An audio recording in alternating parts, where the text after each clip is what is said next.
may nakasulat na tumakbo ka mula sa dugo at pangalan mo.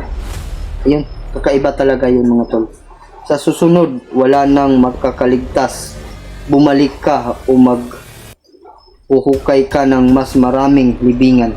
Ano po yung ibig sabihin mga tol? So po mga tol, ayun. I-ano natin. Yan o. Ayun mga tol, nakakaano sa akin mga tol ba? Parang may tinatago pa sa akin si Brad Norwell na hindi niya sinasabi sa akin. Sa akin lang mga tol ay parang pinipilit siyang pinabalik mga tol ba, si Brad Norwell. Baka siguro na buhay pa yung papa niya. Yan madol, isang mapagpalang gabi po mga idol sa ating lahat. Welcome back po sa ating YouTube channel, and greet ko lang po happy second birthday po kay Juno. Ayan po, happy birthday po sa iyo Juno. And God bless po sa inyong pamilya, lalo na sa yung papa, Kuya Bad. Sa yun po nakikita ko yung upload nila, pero may problema tayo mga tol habang tayo po'y naglilinis kanina at niligpit natin yung mga gamit ni Norwell. May kakaiba po kung nakita mga tol. Isa pong liham po mga tol. Kaya hindi ko po sigurado kung saan nagaling itong sulat. Ito po yung isang katanungan po talaga mga tol, kung bakit may nakatagong sulat doon sa lagayan ng damit ni Brad Norwell. Siguro po matolo, may hindi pa siya sinasabi sa akin tungkol sa kanya. Kaya yun po yung gusto kong linawin na sa kanya, kung baka sakali na makuha natin si Norwell. Gusto ko man sanang umakyat kanina mga tol, pero sa sobrang lakas ng uwan, dumito muna tayo, nagstay muna tayo at makapag-relax man lang. Pero nag-isip ako mga tol, sa isang sulat po talaga ako nabigla. Parang may mga tol ba, parang may something sa sulat. Papakita ko ngayon mga tol, yung sulat medyo na mga tol, medyo na yung sulat, medyo malabo-labo na yung mga tol, sulat pa. Parang matagal ito mga tol. Ito mga tol. May nakalagay, may nakasulat na tumakbo ka mula sa dugo at pangalan mo. Ayun, kakaiba talaga yun mga tol. Sa susunod, wala nang makakaligtas. Bumalik ka o uhukay ka ng mas maraming libingan. Ano po yung ibig sabihin mga tol? So po mga tol, ayun. I-ano natin. Yan ayun mga tol, nakakaano sa akin mga tol ba? Parang may tinatago pa sa akin si Brad Norwell na hindi niya sinasabi sa akin. Sa akin lang mga tol ay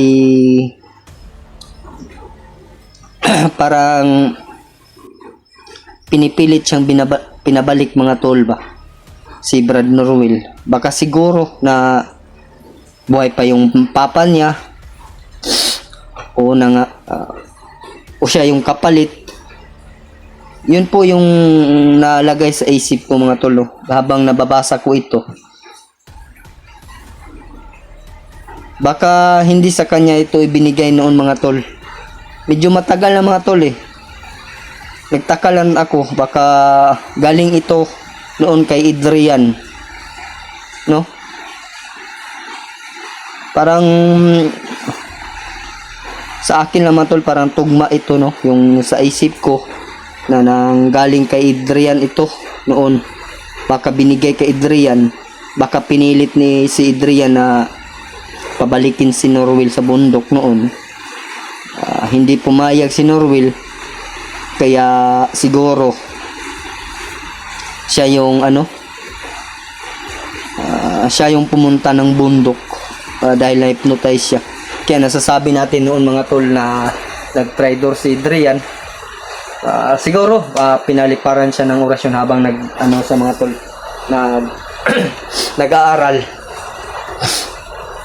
Ito po yung malaking katanungan ko mga tol. Sana ay ma-share niyo po tong video ko kay Brad Buster, no. Ito po yung sulat na galing sa lagayan ng mga damit ni Brad Norwell. Nakita ko talaga mga tol, no. Parang parang may kakaiba kay Norwell. Kaya siya bumalik doon sa bundok. Siguro buhay pa yung papa niya. Hindi po tayo sigurado mga tol, no? Sa akin lang po, sa akin lang.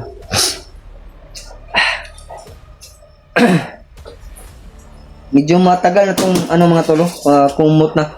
Nakumot na ba? Sa Bisaya pa parang luma, no?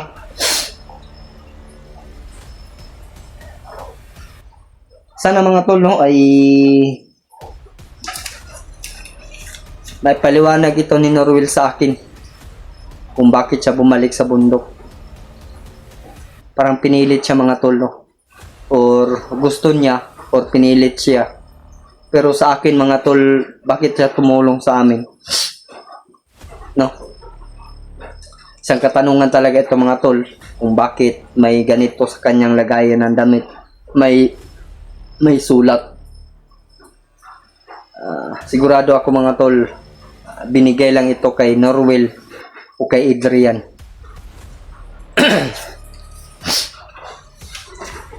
Kaya mga tol, ay sa atin lang mga tol, ay kailangan na talaga natin bumalik.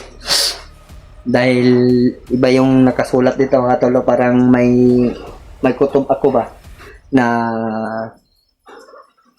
tinatago na sa akin si Norwell na hindi pa niya sinasabi sa akin.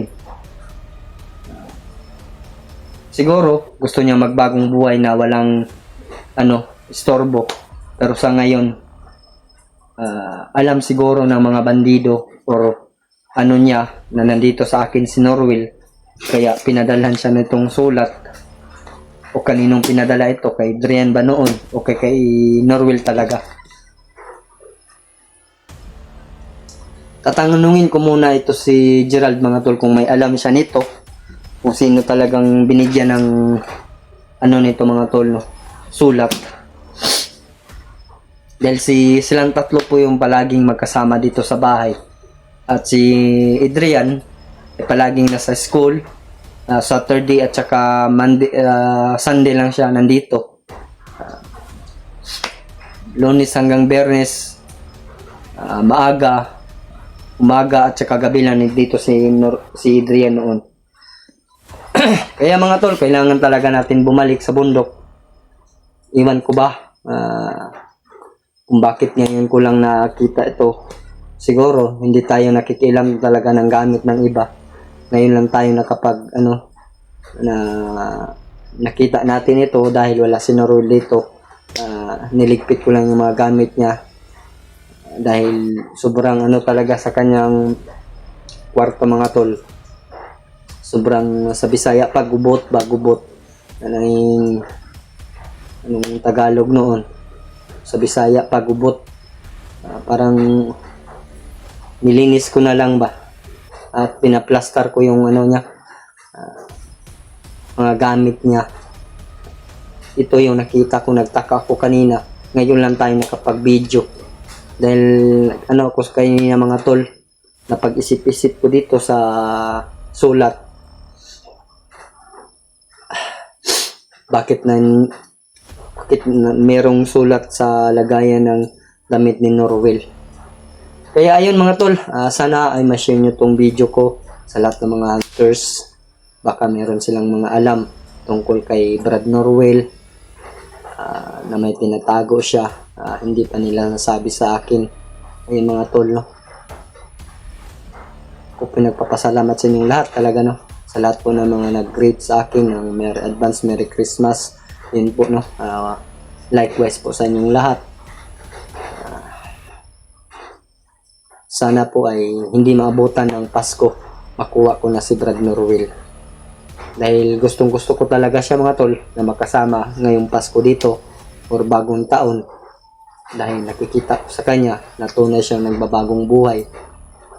Baka siguro nabasa niya ito muli o bago lang niya nabasa tong sulat, no, na nandun sa kanyang lagayan ng damit, kaya siya nagkaganon, bumalik siya ng bundok, nagpanggap ng Commander Joker.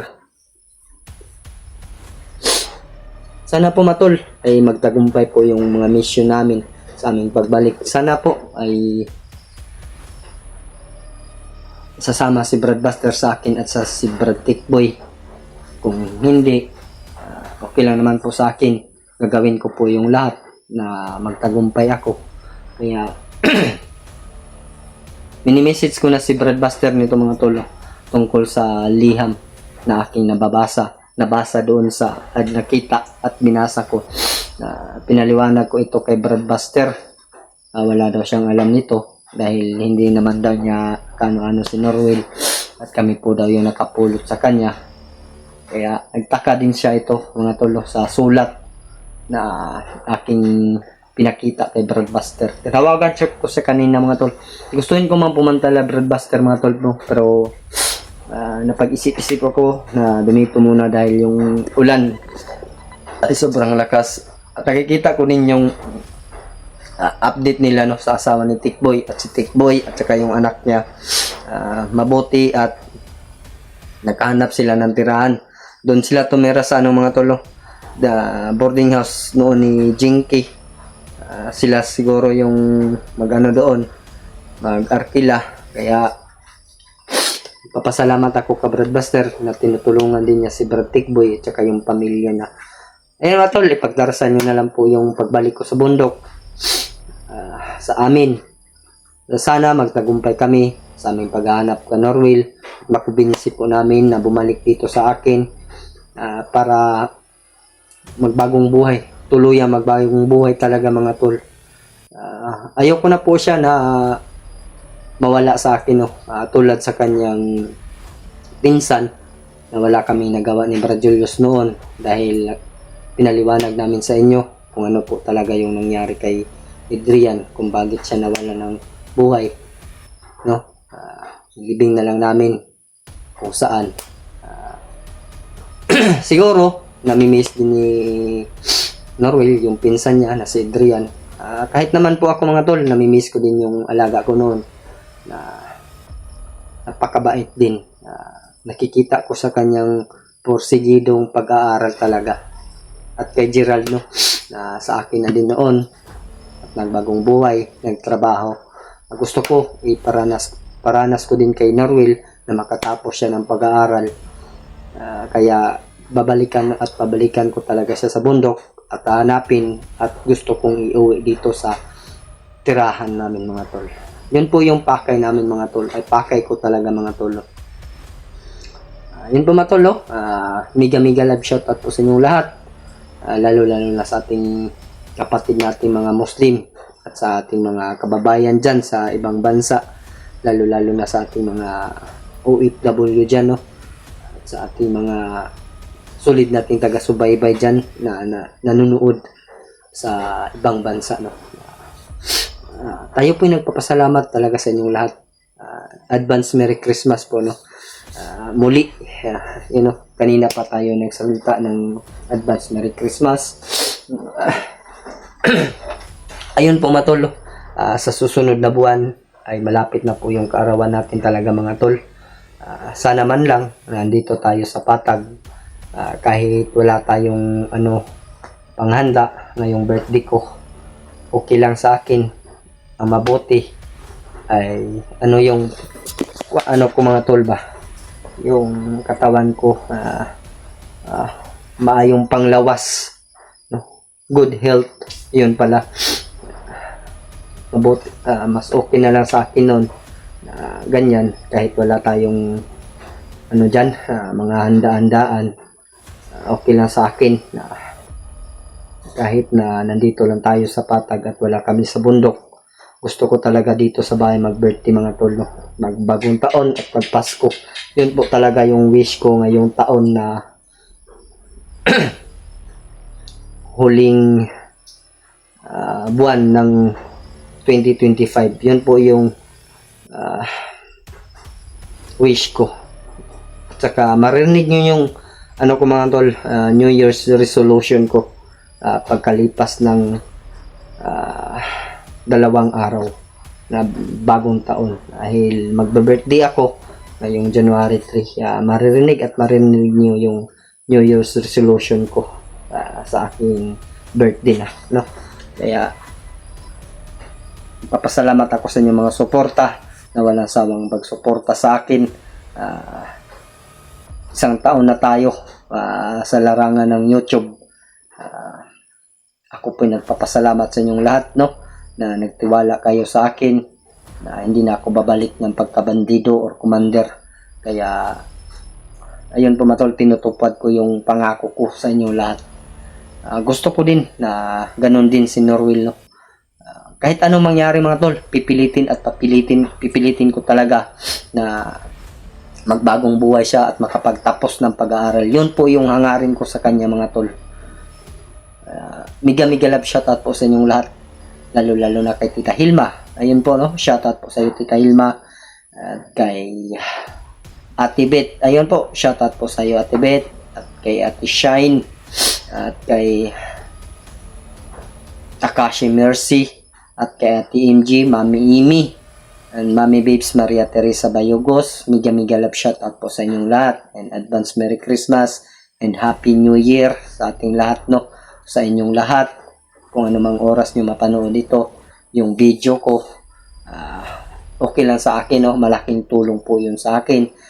Kahit mag-iwan lang kayo ng bakas dyan sa aking video, okay na po yun sa akin, no? Makapag-comment, share, like. Sa hindi pa nakapag-subscribe, pwede po tayong mag-subscribe po, no? Kung ayaw nyo naman, hindi naman po tayo namimilit. Sa inyo na po yun mga tol. Sa bago pa lang nakapanood ng mga ganitong adventure, no? Sana suportahan nyo kami sa aming pag-adventure, no? Explore, ayun po. Balik po tayo dito mga tol. Basahin nyo po yun mga tol, oh. Ayan po mga tol, klaro naman siguro yan dahil hindi naman po masyadong kumot lang. Yun po mga tol, oh. Basahin nyo po yan. Yan.